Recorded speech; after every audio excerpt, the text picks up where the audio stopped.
So the tests I graded and entered already. Um, they were, I thought, all right. Um, the what was it?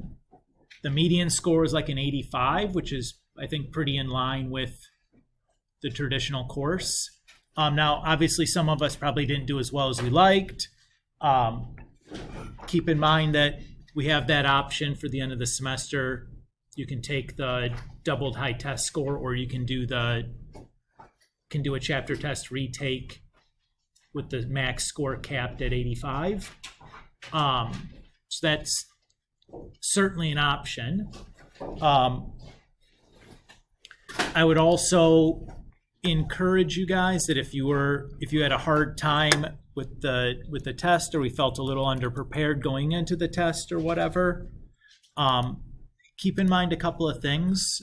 Number one, do the homework as it's assigned. Try not to wait to just do it all at once at the end of the week. If you even are able to do a little bit from one class to the next and still have stuff to finish later, that's fine. But it makes such an enormous difference to have some practice on the skill that we just learned before we start learning the next skill. It really makes a big difference in able to retain the knowledge and build on your knowledge rather than feel like I'm trying to learn it all at once.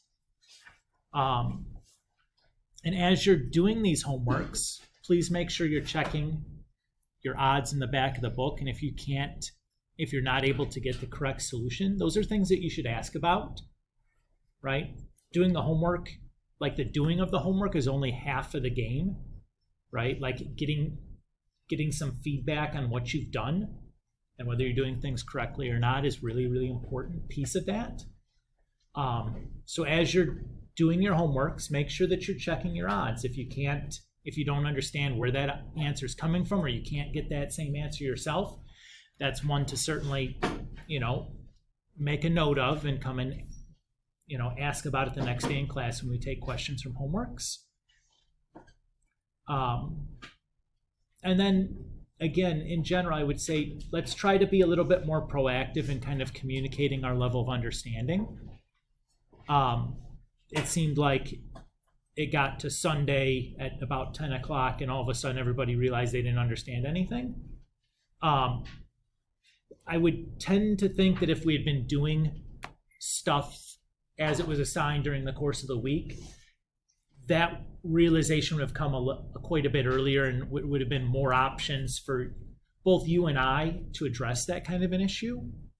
When we wait to kind of the last minute like that, there's not a whole lot that I can do short of moving the test date for 3 sections, which is kind of a big disruption, particularly since there's probably many students that felt prepared and ready to go, and now you're asking them to study again, which again, also not fair. So in general, again, or to reiterate, try to work on the homework as it's assigned. Even if you can't do all of it, that's fine. Do some of it between one class to the next class. At least start it. Do a couple of each type. If it's out of order, it's out of order. It's not a big deal. Do some of each kind of problem enough to where it's okay, I feel like I got the hang of this. I can go back and finish the rest of these later. But at least I have an idea of a little bit of practice of what I've done before the next lesson starts. As you're doing your homework, make sure you're checking your odds. If you can't get a solution or you're not getting the correct answer, you don't understand where the answer is coming from, make sure you make a note of that and ask in the next class. And then lastly, in general, please be an advocate for yourself. Communicate your level of comfort or discomfort with where you are. The sooner you're able to do that, the more that I can do to help. It gives me more things I can do to help. We can review stuff. We can slow down. We can do something again. Wait till last minute, less than 12 hours before the test. There's much less that I have an option to do, right? So let's all try to do better. I'm going to try to do a better job communicating the information to you. and communicating my expectations. And I need you guys to do a better job of kind of just staying on top of things and communicating where you're at with me. Okay? As much as I'd like to think that I am inside your head and able to know exactly how you feel about what's going on or know what you know, oftentimes I don't really get that picture until the test unless you tell me otherwise, right? Does that feel fair? Okay. So today we're going to be transitioning into like chapter 2. Before I start chapter 2, though, I think I'm going to do some like preliminary ideas of things that I would hope that we remember from geometry that are kind of foundational to our starting point in chapter 2. But I don't expect that we have instant recall of these, that we're going to probably need a little bit of reminding and reviewing these skills because it's been a long time since geometry. And depending on how thorough your geometry experience was, may have been covered in depth or just lightly. But these are important concepts that we're going to be kind of building on and be the stepping off point. So right now we're going to start, I'm not even starting inside of the chapter 2 content yet. Okay? So in light of what it seems like our general comfort level has been, we're going to slow down and take a step back and do a little bit of lead in before we start chapter 2. Does that feel okay?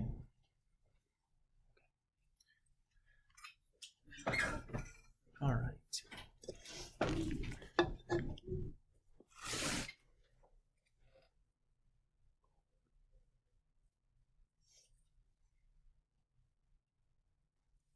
All right. Yes, sit. Of course. Yeah, go ahead. So in geometry, talked about shapes. One shape, bless you. One shape in particular we spend quite a bit of time with is the triangle. So I was looking at your triangle homework quizzes here from the first day of class. I looked at them quickly once already, but I was looking at them here again before we started. And there was really one thing that I really was kind of looking for, and I saw it on, I think, just one paper. Who remembers what this acronym means? Do we remember this acronym? Yeah, so this is an acronym for sine, cosine, and tangent. So it says what this means is in a right triangle,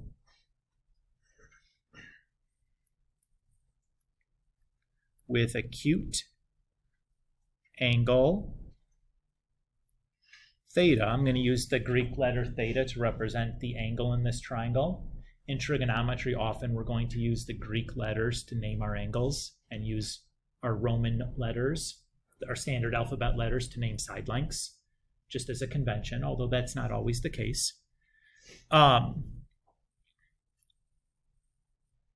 Then we say sine theta equals opposite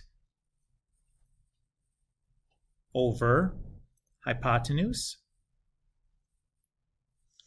So that's the SOH, is sine theta equals opposite over hypotenuse.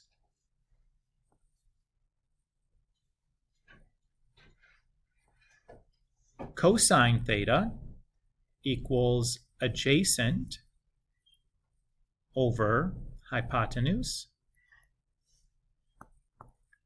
So that's the CAH piece. Yes, sir. I can't see if there's any left in the tissue box on top of the file cabinet, but you can check. Oh, yeah. Okay. I couldn't see any sticking out, but that doesn't always mean that there's nothing in there.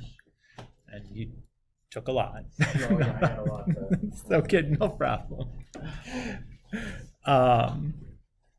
And then tangent theta is opposite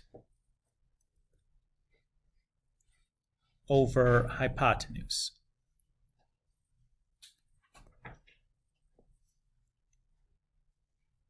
So TOA, tangent opposite over hypotenuse. Does that all look familiar? Okay. So when I say opposite over hypotenuse, what am I talking about? Opposite what? Angle. Not angle. Side. Side. Yeah. So say we have our right triangle here, and let's say that's our angle theta. And maybe we'll name our triangle ABC. Sine theta should be what over what? How do we name a side of a triangle? How do we name the side of a triangle? When I refer to a side. Base. Well, this picture in particular. Like when I'm naming a side of a triangle. Yeah. Right. Wait, is it what? I'm sorry?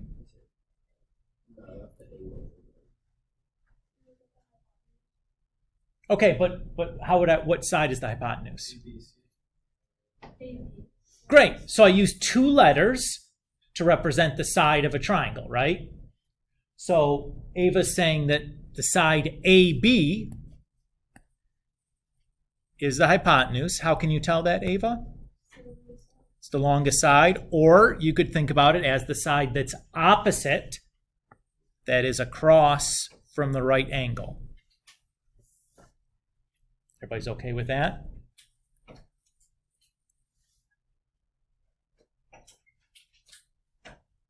Is this ringing some bells? Or not, you know? If it isn't, then Yeah, like the whole packet on the side over.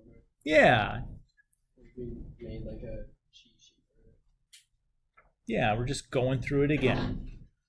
So when we say opposite, which side is the opposite? Opposite of what? Right side. That's the question, right? Opposite of what? When we say sine theta is opposite over hypotenuse, opposite of what? The right angle. Not the right angle, that's the hypotenuse, will be opposite of that one. Well, you can't have a side opposite another side for a triangle because there's not two sides across from each other. So it'll be opposite of the angle in question. So opposite here would be BC.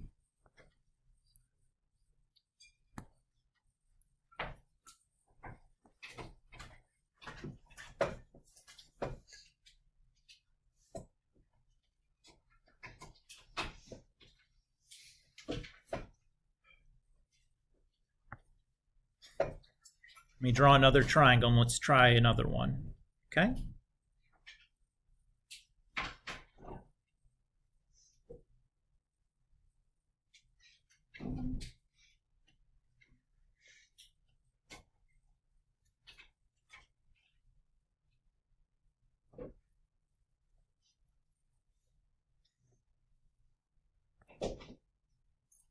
So here I've drawn a new triangle, PQR.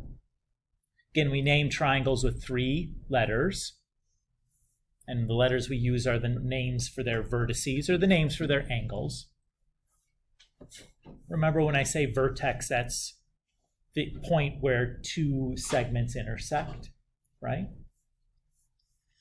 So cosine, we're told, is adjacent over hypotenuse. So which QR is adjacent? Excellent. Yeah.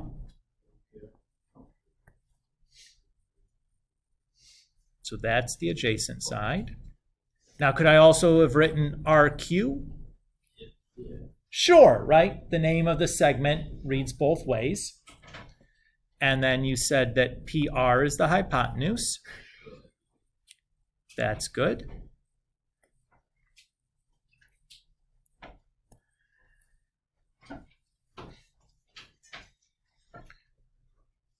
And what would have been opposite then in this of angle theta? PQ, right? Does everybody feel okay? Opposite adjacent hypotenuse? Nora. So adjacent will always be, if we're talking about angle theta, the adjacent side will always be one of the arms of the angle for theta. One arm is the hypotenuse. The other arm of that angle will be the adjacent. Does that feel okay? So if I'm talking about angle theta there, PQ or PR is one arm, QR is the other. Well, PR is the hypotenuse. That can't be the adjacent. QR is. Is that? Okay. Oops.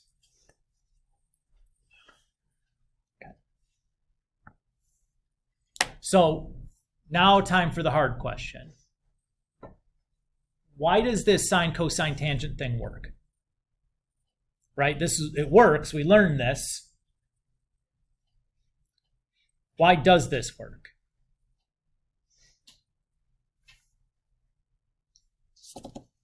Like mathematically, what's going on? What are we taking advantage of to construct these sine, cosine, and tangent functions?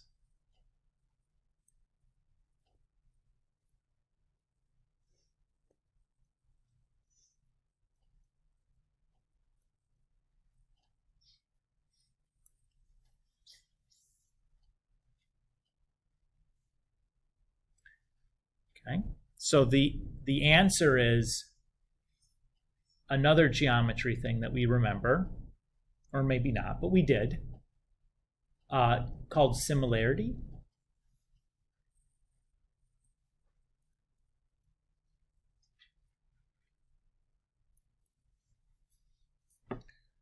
So do you remember what the definition for similar triangles is?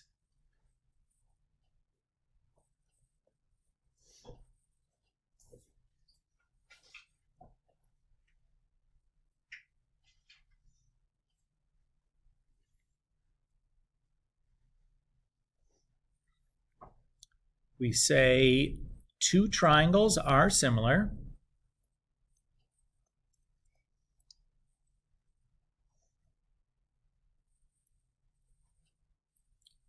if we have two conditions. The first condition is all their angles, maybe I'll be specific and say interior, are congruent.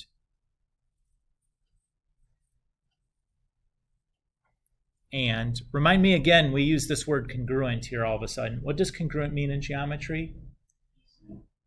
Yeah, so if two angles are congruent, they have equal angle measures. They are ostensibly the same angle, they're just in different locations, right? So all their angles have to be the same. And what's the second part? Their side lengths, lengths are, what do you think? Does anybody remember? It's not congruent, that's for congruent triangles. They're not equal, that's also congruent triangles. It is proportional. Now, what do we mean by proportional? So let's give you an example.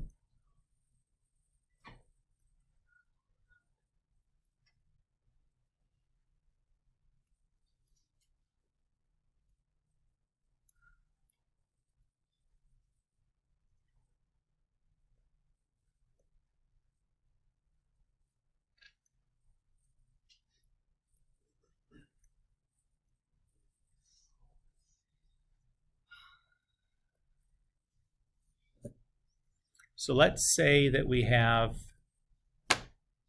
the two triangles here. We have triangle ABC and we have triangle DEF.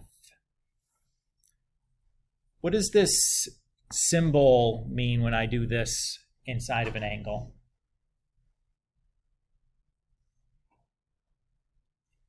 Does anybody remember what that symbol would mean from geometry when you do that to an angle? No. Means that the two angles with that symbol are congruent, right? So they have the same angle measure. So that symbol means congruent. If I have two of them, it just means that like those two angles are congruent. And if I had three of them, it would mean that those three angles are congruent. So from the picture, I can say that angle BAC is congruent to angle EDF. I can say angle ACB is congruent to angle DFE, and I can say that angle ABC is congruent to angle DEF. Everybody's okay with that?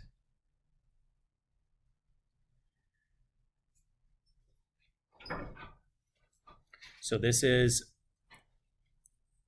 just me showing all interior angles are congruent.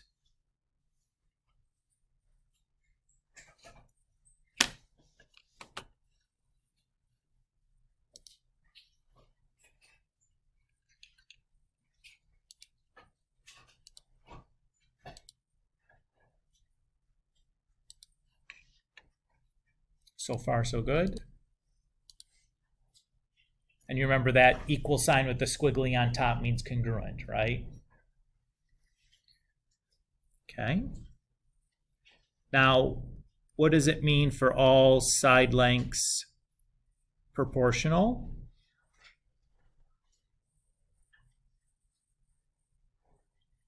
And maybe we should say, I should be more specific in here and probably say corresponding.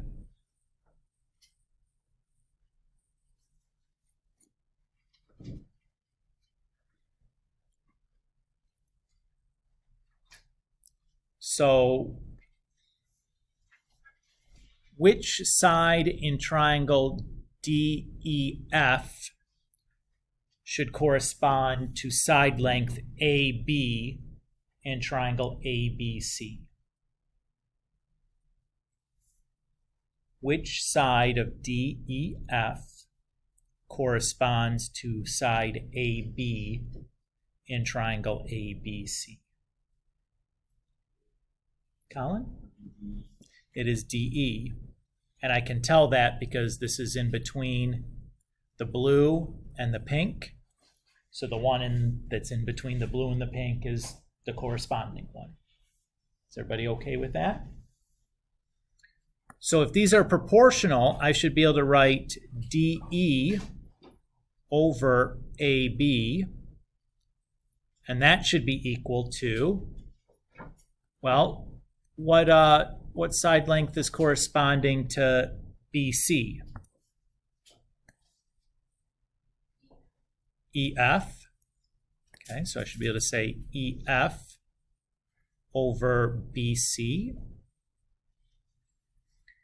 And that should correspond then to, and then the other two that correspond should be AC and obviously DF, since they're the only two that are left, right?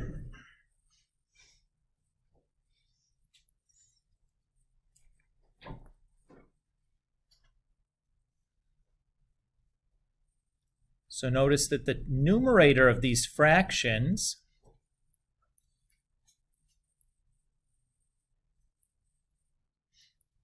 are all sides from DEF, and the denominators of these fractions are all sides from ABC. Everybody's so far so good? So what does this mean to be proportional then? So DE was 6, AB was 3. EF is 8, BC was 4. And DF is 10, and AC is 5. Notice that those all simplify down to the same number, right?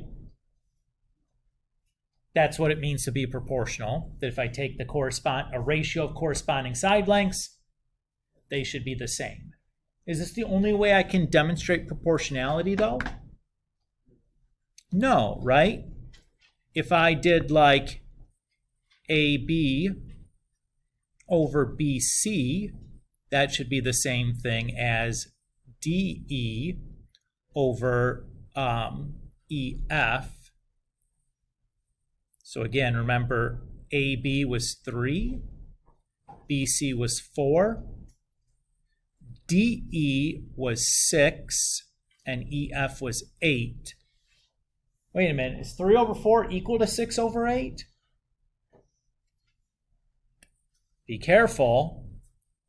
Notice that that fraction can be reduced, 6 over 8. If I divide the top by 2 and the bottom by 2, I do get the exact same thing, right? So any kind of fraction that I can write involving the corresponding sides are going to be equal inside of a similar triangle. Does that kind of all ring a bell? Now, when we talked about similarity in geometry, we didn't use the definition of similarity to prove that things were similar very much, right? We had some theorems that were shortcuts to show that two things were similar. Do you guys remember that? Do you remember any of the names for these theorems? Yes. Good. That was one of them. Okay. I'm going to grab the door real quick.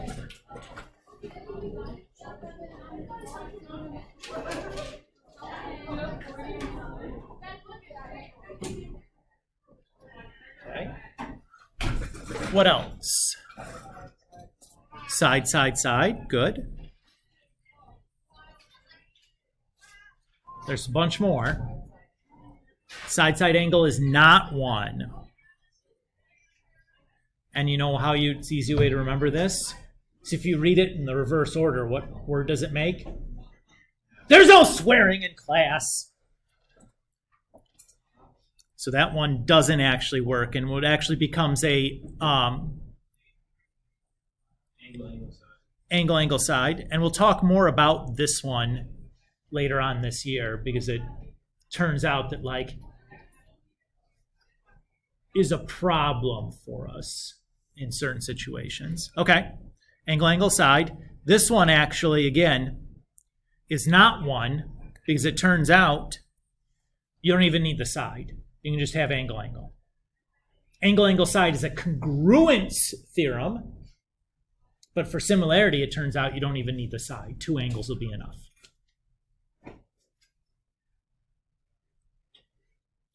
Everybody okay? So angle side angle, another congruence theorem, but what do you have there? Two angles. You don't need the side.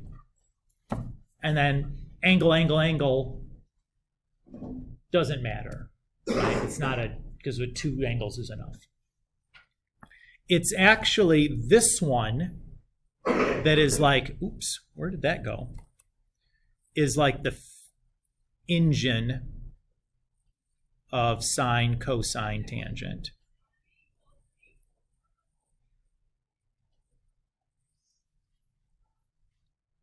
Let's show you how.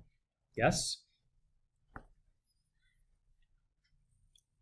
So let's say I have some right triangle with a 30-degree angle here.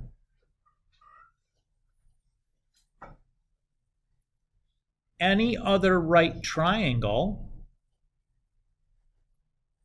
with a 30-degree angle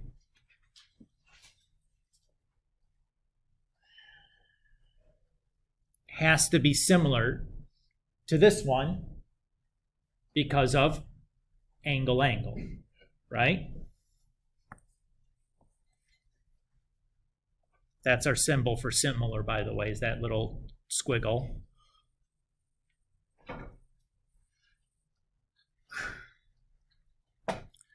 So what this says then is that, for example, the ratio of BA over BC, aka opposite over hypotenuse, is going to be the same for all triangles, all right triangles with a 30-degree angle.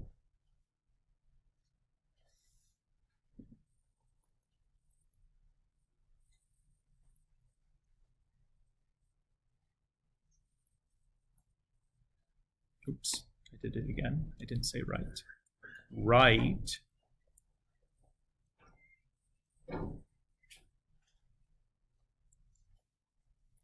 So any right triangle that has a 30-degree angle has to be similar to this one right here. So if I look at the ratio BA over BC, that's going to be the same, that opposite over hypotenuse is going to be the same for all right triangles that have a 30-degree angle. So what we do is we take that 30-degree angle and we map it to the value sine of 30. We map it to this ratio BA over BC, where our function is like sine of x. So the input to our sine function is going to be the angle, right? And the output is going to be this ratio of side lengths. And this ratio of side lengths is constant regardless of the size of our right triangle. All we need is it's paired to whatever that acute angle is. So if our acute angle is 30, we know exactly what the ratio of side lengths is. We enter 30 degrees into our sine function, and it spits out that ratio. Does that feel okay?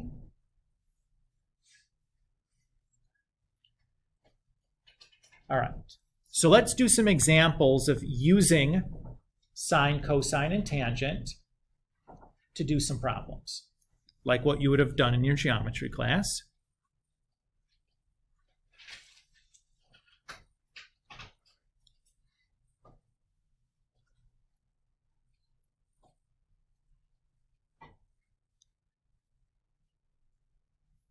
Actually, let's do this first before I ask you to solve the triangle.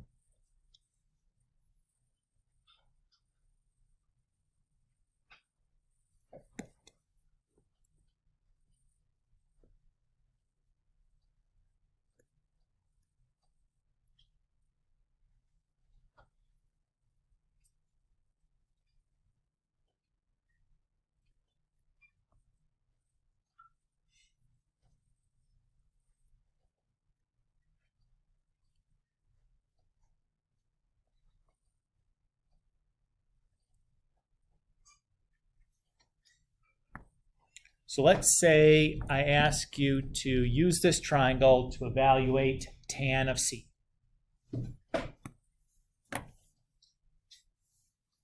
What would I write here? Tan of C should equal,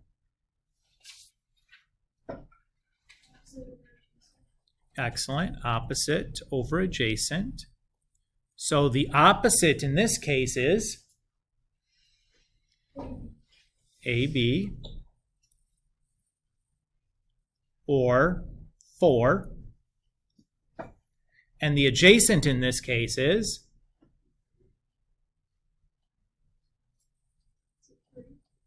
BC, which is 3. So our answer should be 4/3.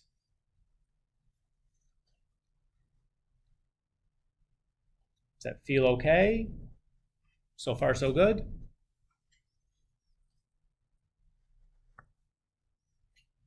do another. Yes, Ava. Would you like type in 4 in your calculator to get the output? No. So we don't know what the angle measure is. It's not given to us explicitly. So we can't, there's nothing for us to type into our calculator to do this problem. It is purely got to come from the picture. Oh. We'll show you another, as we move forward, we'll show you problems where we need to start using our calculator to do it. But for right now, it's just going to be all from the picture. Is that okay? Let me draw another one here.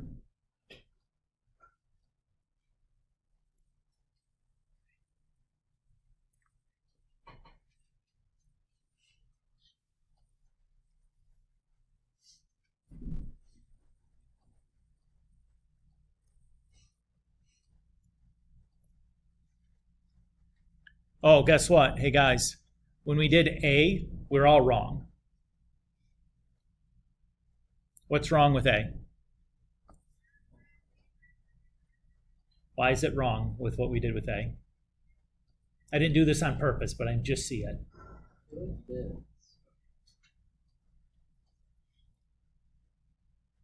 Sine, cosine, and tangent only work in a right triangle. Is ABC a right triangle? No. Why not? Because it doesn't have that little thing in the bottom. If I do that, now it's correct. Now our work would have been correct. Without the right triangle there, or right angle there, though, we can't do that problem. Yes.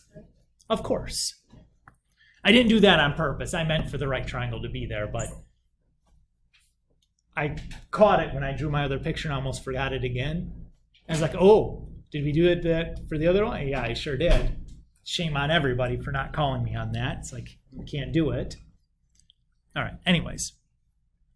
Here we did it the right way. So sine of A. So sine is?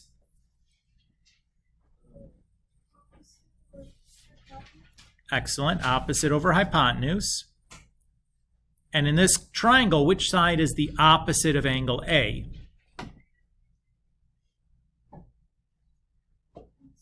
BC, very good. So if we take A, we draw the line opposite it.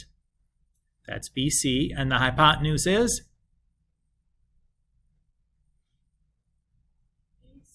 AC, that's correct. Now AC, we know that's just 13. What's BC though?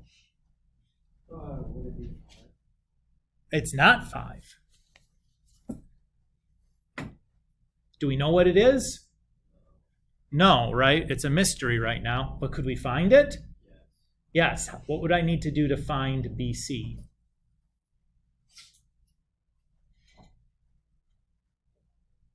Nope. Nope. Oh, do that like the side thing. You have to like square root 3 or something. Nope. It's a theorem. It's named after a person.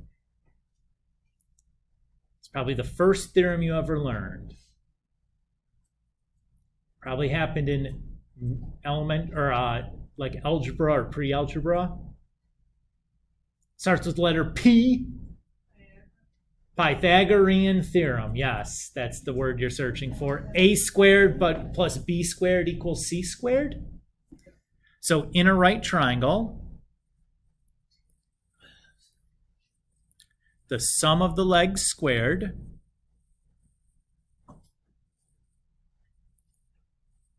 equals the hypotenuse squared.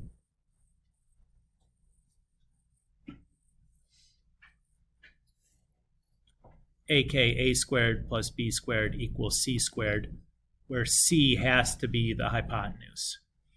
Does it matter which side we consider A and which side we consider B? No, it doesn't really matter. So how can I use this to find BC? Well, I can say that AB squared plus BC squared is equal to AC squared. Or 5 squared plus BC squared equals 13 squared. 5 squared is 25. 13 squared is 169. So to solve for BC, what should I do first? Subtract 25. Excellent. And then I do what next? Square root both sides. Remember, when I square root both sides of an equation, what do I get? Plus or minus. But this is the side length of a triangle, right? So I can discard the minus and it can just be 12. So I can take that now all the way back and plug it in up there.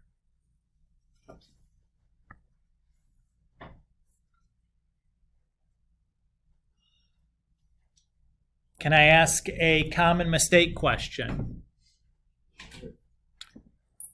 What if I just did, why can't I do this?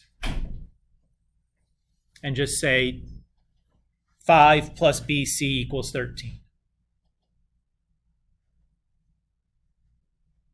If I do that, I get 8, which is not the same answer.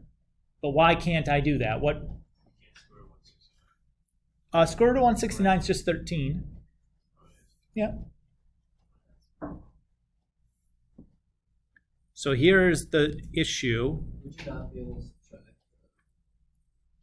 Is that this statement is not true. That we can't distribute a radical across addition or subtraction the same way that we can't distribute an exponent across addition or subtraction. Everybody's okay there? Just as a reminder, that's something that as a math teacher you see quite a bit.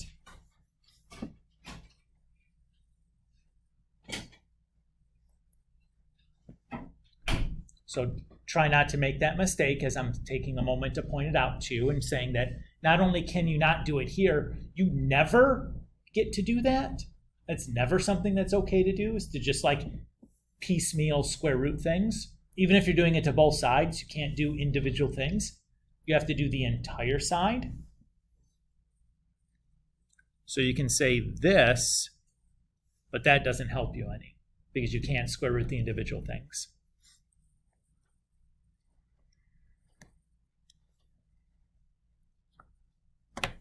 So far, so good? All right, I'm going to do one more example like this, and we're going to move on to a different kind of problem. Still using like SOHCAHTOA base, but is everybody so far, so good?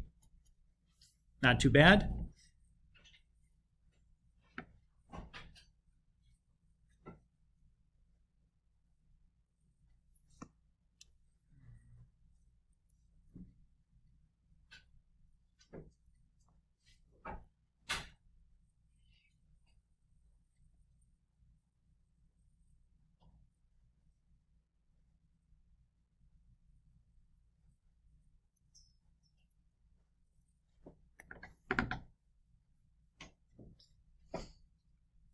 So here, again, we have some triangle ABC, and we're looking for cosine of angle A.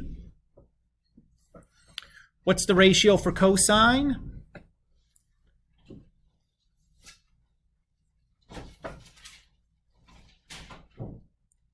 Adjacent over. Good. So notice we're using these ratios quite frequently here, right? The SOHCAHTOA, is this something we should have memorized? Yes. Yes. Yes. Should be something when I ask this, every single person is able to say the answer all at the same time with no thinking. Just like we know it into our bones, these ratios. Okay. So what side is adjacent here to angle A?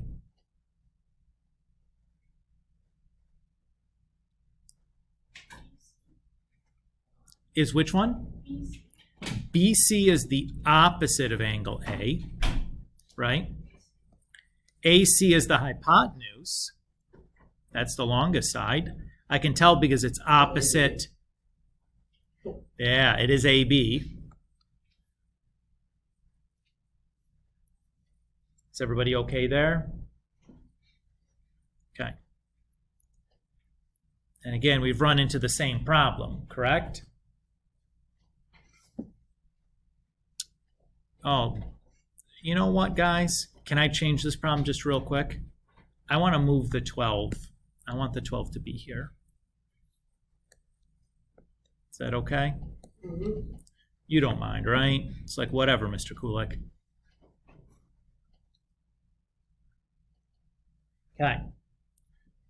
Well, what's AC? Right, but what number is it? I don't know. We don't know. Can we find it? Yeah. What do we use? Theorem. Pythagorean theorem. So I can say that 12 squared plus 6 squared is equal to AC squared. Remember that AC is the hypotenuse, right? So that's the piece that has to be by itself.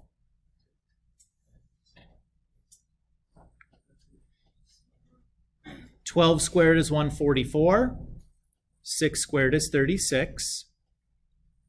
And 144 plus 36 is 180. Then we square root both sides.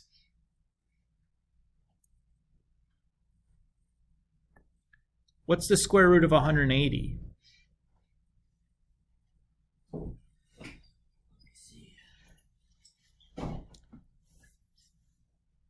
Is that a perfect square? No. No. Okay, how do I reduce that radical then? Oh, you do the sum. Yeah, you do a factor tree. Great. So you can start by doing that. Sure. What two factors might you use? 18 and 10. Does it matter which two factors we use? No. Okay, so we did that. Either one of those perfect squares? No. Okay, so what do we do then? Okay, so we can break 10 into 2 times 5. 18 can turn into 2 times 9. Okay. So 9, that's a perfect square. That's just the square root of 9 is just 3. Everybody's okay there? Yeah. And now I have 2 square roots of 2, right? Yeah. You could put those together and make the square root of 4, and that's just 2. Is everybody okay there? Okay. And the 5 we can't do anything with. So what we have now is we have 2 times 3 times the square root of 5. So that's 6 square roots 5 for AC. Is everybody good with how I did that? Yeah. Now, is the factor tree we drew the most efficient one? No. No, you might have recognized that like 180 is 36 times 5. Probably not. If you would have noticed that, though, the 36 is the perfect square right away and you're done. But if you didn't notice it, any factors will work. You just have to be a little bit more careful, but it's fine. Okay, so remember now we're going to fill this in. Yes, go ahead.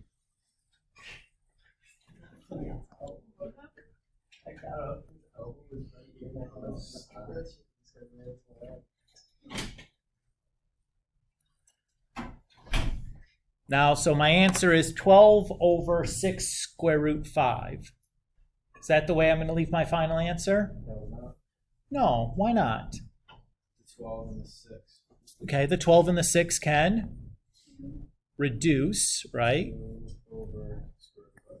Okay, that's good. That's one thing one reason I shouldn't have left it there. Is there anything else, though, that I could do? Yeah, remember we agreed that we weren't going to leave square roots in the denominator of a fraction?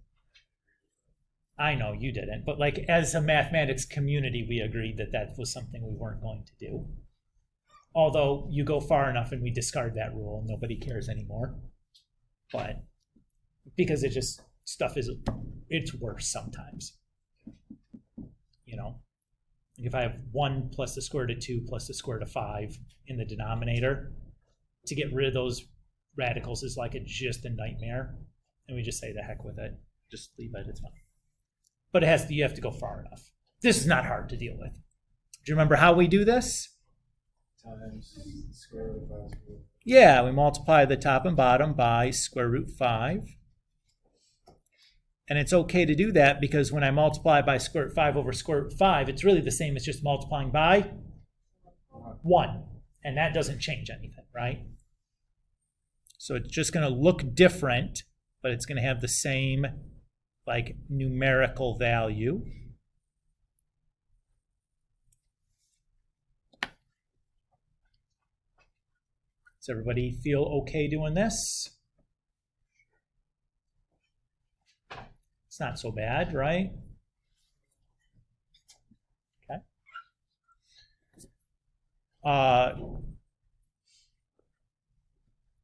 Just a quick progress check to this point. How are we doing?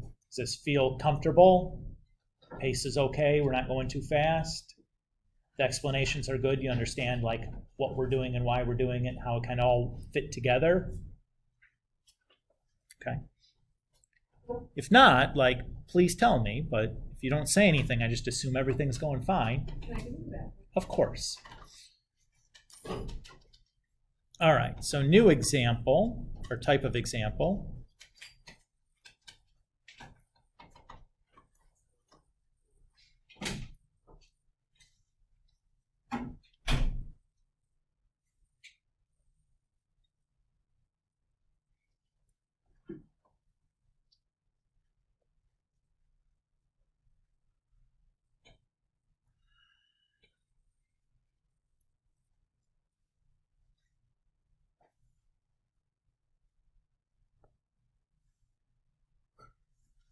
All right.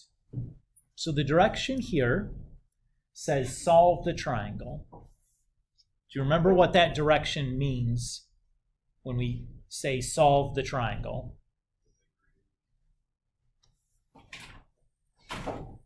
It's asking you to find all the angles and all the sides. Everybody's okay with that?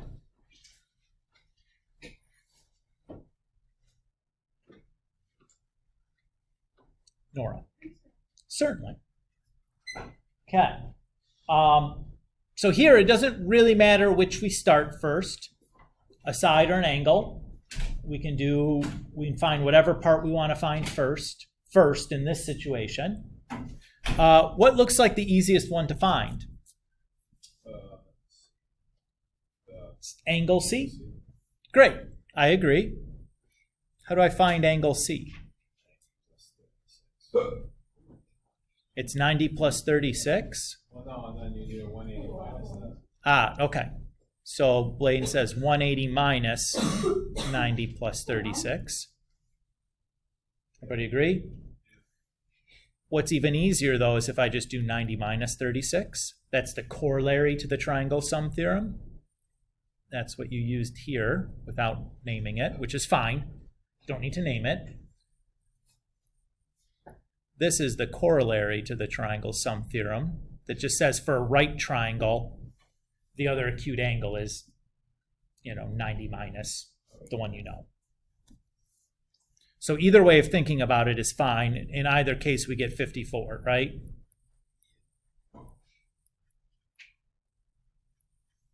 So I'll write that in now that I know it. Bless you, or excuse you, or something. Hiccups are the worst. I know, like Someone's got to scare him. No. This is how you get rid of them. Okay, you ready? Yeah. Hiccup, right now. Do it. Do it. Hiccup. Show me. Hiccup. Come on, you say you have to hiccup. Do it. Hiccup. Come on. Hiccup. What's the matter with you? Why can't you hiccup? Hiccup. Right now. Do it. Do it. Do it! I think they're gone. And they're gone. Good. That's how you get rid of It them. just came back. I didn't write it. Thought. Oh, whatever. Take a deep breath. That's wild. That's how I get rid of them. Is I'm just like pressure the person, and they just like they stop thinking about it and it goes away. Do you hiccup? And while you hiccup, you look in the mirror and tell yourself to stop it. No, but I just try to think of something else, and usually it just goes away.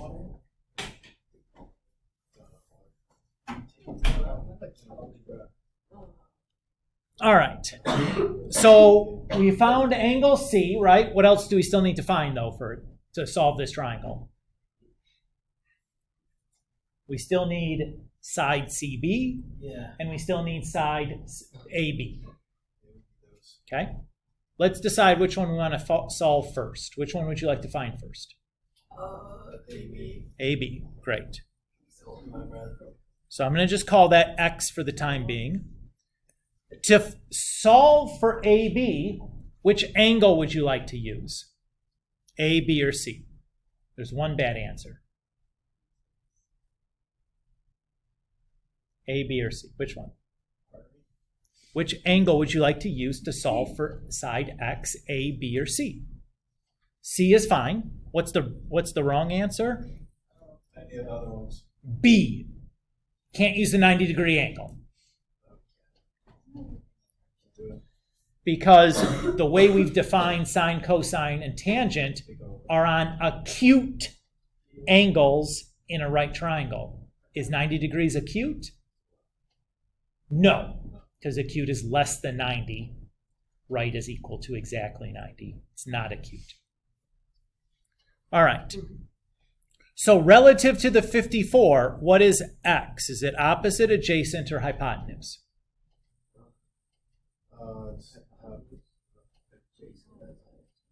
So to the 54, that's opposite, right? And the side we know is opposite, adjacent, or hypotenuse. Hypotenuse. So which trig function do I need to use that involves opposite and hypotenuse? Sine is the one we need.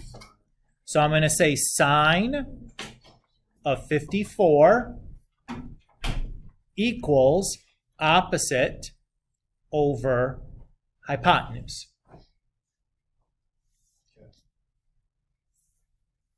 Is everybody okay with what I did there? How do I solve this equation now for x? Well, before I don't need to type this in my calculator right now. I should get the x by itself and then type it in all at once, right? Let's do it that way. Times 10. Yeah, let's multiply both sides by 10. Actually, I shouldn't write times because I have an x in here. I'll just write dot. So I have then 10 times sine 54 equals x. Notice when I'm writing the angle measures, I'm keeping the degree sign on there. I'd encourage you to do so. It's very easy to get confused if that number is a side length or an angle measure. Only the angle measures go in for sine, cosine, and tangent. I think if you leave the degree symbol on there, you're much less likely to try to put a side length in if you're used to like always writing that angle measure. So before I type this into my calculator, if you have your calculator with you, I invite you to follow along. I'm going to check something first. So I'm going to press the mode button, which is right there next to the blue second button. And right down here, I have an option that says radian or degree. There's actually two ways to measure angles. We'll talk about radian measures later. You might have talked about it in geometry, but if it was the traditional geometry course, I doubt it. We need to change our calculator option to degree because what angle is the angle that our problem is in? Degree. Is this going to change anything other than what sine, cosine, and tangent does? No. Okay, so the radian or degree is only going to change stuff that involves sine, cosine, and tangent. If I do 3 times 5, the mode doesn't matter. If I do sine of 5, the mode matters. Everybody okay with that? Okay, so I'm just going to type into my calculator then 10 times sine 54, and then close my parenthesis and press enter. And I have about 909, or 809, excuse me. Yeah, how do I get around the -1? It's a, Well, did you press 10 times and then sign? Oh, You don't press second and then sign. You just press the sign button. you go to the green. Yeah.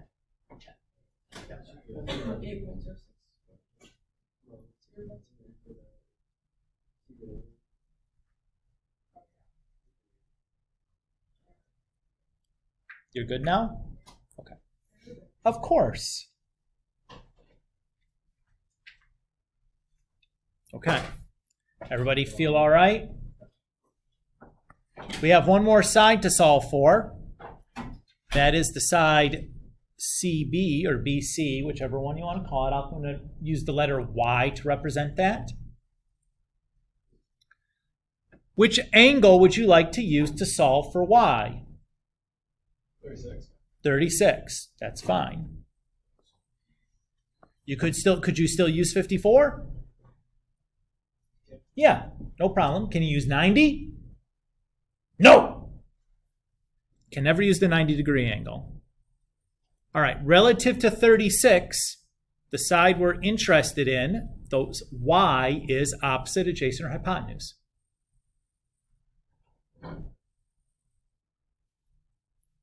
So relative to the 36 is side Y opposite, adjacent, or hypotenuse.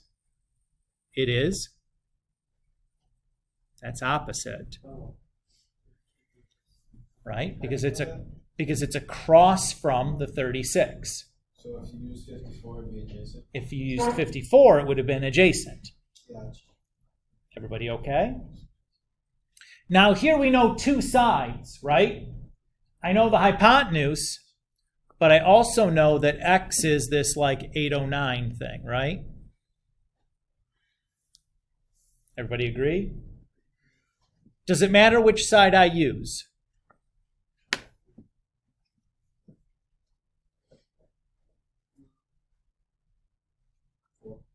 The answer is, depends on how precise you need to be. What's the downside, potential downside of using 809? What did we do with that? No, how did we get the 809? Because that answer wasn't exactly 809, was it? No. We rounded it, didn't we?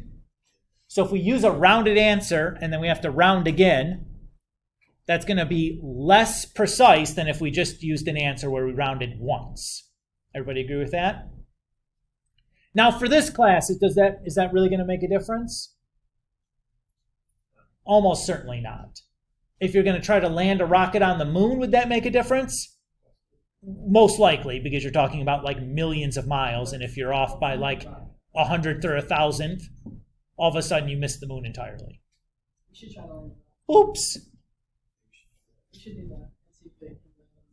Okay, if you have like $1 billion laying around to build the rocket, I'm game. It's a really expensive endeavor. All right. Actually, you know what? You probably don't need $1 billion to. Didn't India do it for like 75 million? Well, I was just going to say, if you don't need it, if it doesn't have to be manned, you probably don't need that much money. If you just need to land, like hit the moon with a rocket, that's considerably less. You just need enough rocket fuel.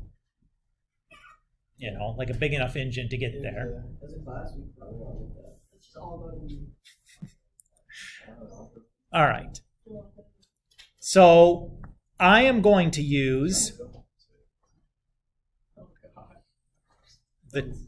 I would use the 10 because that side length is not rounded. And remember, 10 was the hypotenuse. So which trig function am I using to solve for y? If I'm using the 36-degree angle, We're using sin. good, we're using sine again, right? Because we have opposite, which was the y, and hypotenuse, which was the 10. So we'll solve this the same way. We get 10 times sine 36 is equal to y. So I just go to my calculator, do 10 times sine 36, and I get 588.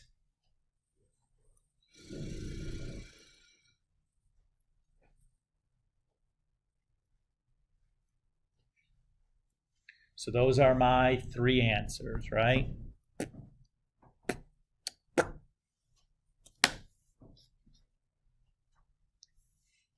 If you wanted to check this, what could you do? You could do the Pythagorean theorem and make sure that a squared plus b squared is equal to c squared. So the way I would do this is I would take the whole decimal squared plus the other whole decimal squared, because these are the legs. That gives me 100. The square root of 100 is 10, which was my hypotenuse. So I'm quite convinced that this was the correct answers. Is this going okay? What time are we finished here? 20 minutes? Okay. I just want to make sure that I do the 10 minutes? Oh, excuse me. Yeah. Okay. Oh, wrong thing. Well, okay, yeah. All right, we'll do this one then.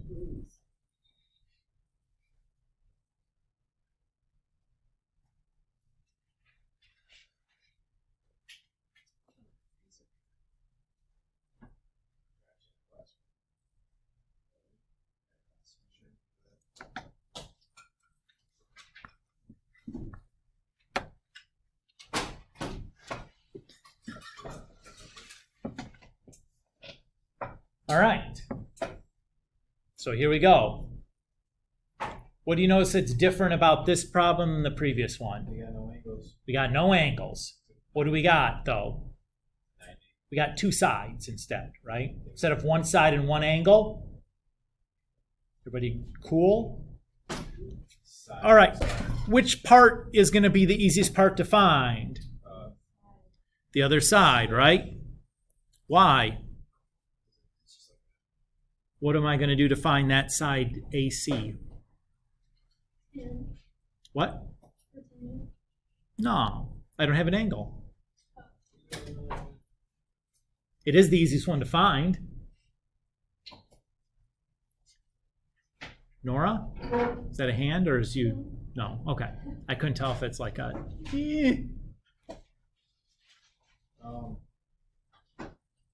Guys, we have two of... Yes. Yes, the Pythagorean theorem. A squared plus b squared equals c squared.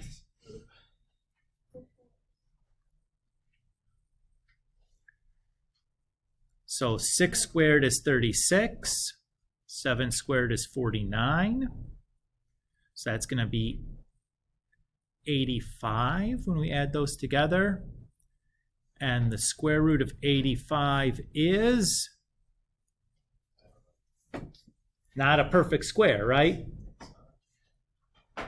Is it reducible? Yes. Okay. No, not everything is reducible. All right, so let's look. So 5 and 17. Those are both primes, right? Can I do anything then? No. No, so just square root 85 was not reducible. That's okay. They might not be. That's awkward. Yeah. So far, so good? Okay. Now, let's pick an angle to find next. Which angle do you want to find? A or C? C. Okay. Which two sides should I use to find angle C? Does it matter? No. No, because all of my answers are exact. I didn't round the square root of 85 and turn it into a decimal. It's an exact value, so I could do any two. Let's, for the sake of argument, say we pick 6 and 7, though. Relative to y, what is 6? Opposite, adjacent, or hypotenuse? Okay. And what is 7? Opposite, right? So far, so good. So which trig function should I be using here?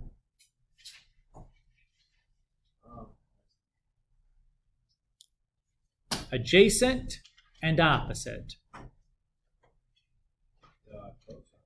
How about opposite and adjacent? What if I say it that way? Tangent, right? So what should I write? I'm going to be writing tan of y, which is the angle, right? The angles are always inside of our trig function, equals opposite over adjacent. Now, how am I going to get that y out of from inside of tangent? What operation cancels out tangent?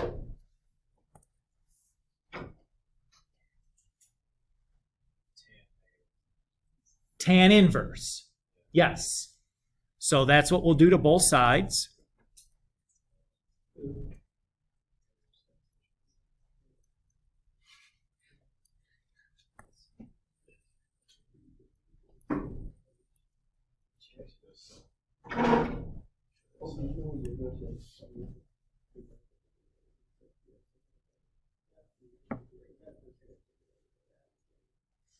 So tan inverse cancels tangent.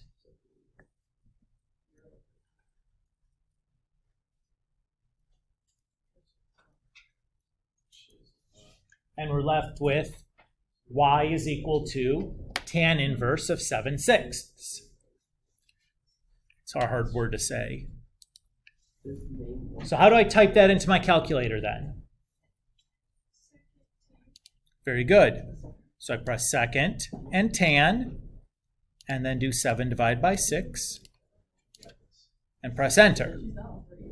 Is it okay that I get a kooky decimal? Sure. I missed what that was. 4940.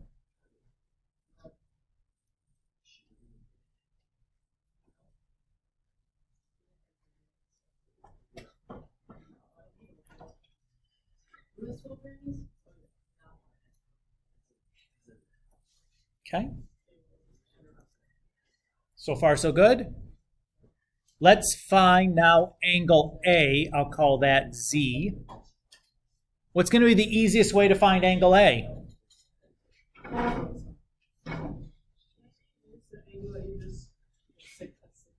What? Hold on. This is a good idea. Who's talking? Yes. No, I'm just going to do that. Right? I know 2 of the 3 angles now inside a right triangle. Can we table this discussion here till after class? Music aficionados? Yeah. Nico and Mary, can we table this till after class? Thank you. Kenny's better. I don't really care. I don't really care about music. I'm going to be honest.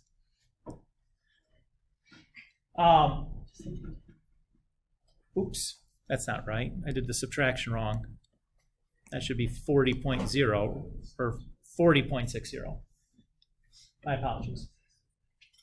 All right. So, a little bit of, let's talk about how I would check this, right? Can I just do the Pythagorean theorem again? It's not really going to be very helpful to me, right?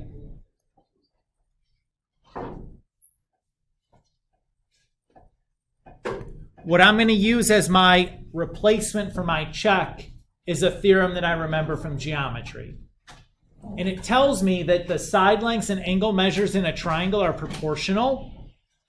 So the shortest side should be opposite the smallest angle.